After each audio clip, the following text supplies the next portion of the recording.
Cherry Hill was a planned neighborhood long before planned neighborhoods were the buzzword they are now, but it was planned as a poor neighborhood. It was designed for returning veterans of color in response to political pressure about how they were being treated by the city.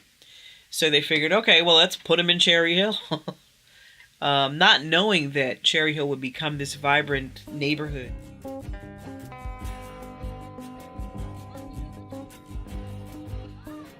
My dad was a veteran of color, and he bought his house in 1948. I grew up here, spent most of my childhood years here. You got veterans who served together, who then relocated their families here together. So there was this sense of family that kind of permeated the entire neighborhood. As a kid, I remember not only was my mother watching out for us, but the lady down the street watched out for us, and total strangers who maybe I didn't know watched out for us.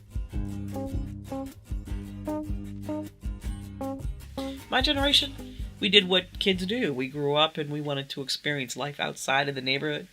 So we went outside the neighborhood to play and to work and to go to school.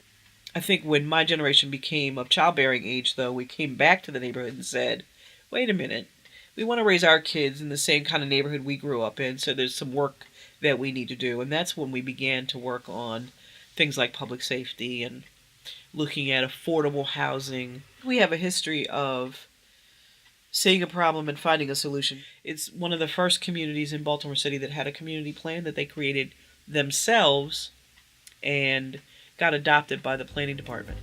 Lots of great things have come from Cherry Hill, and will continue to, because, we're going to work to make it happen.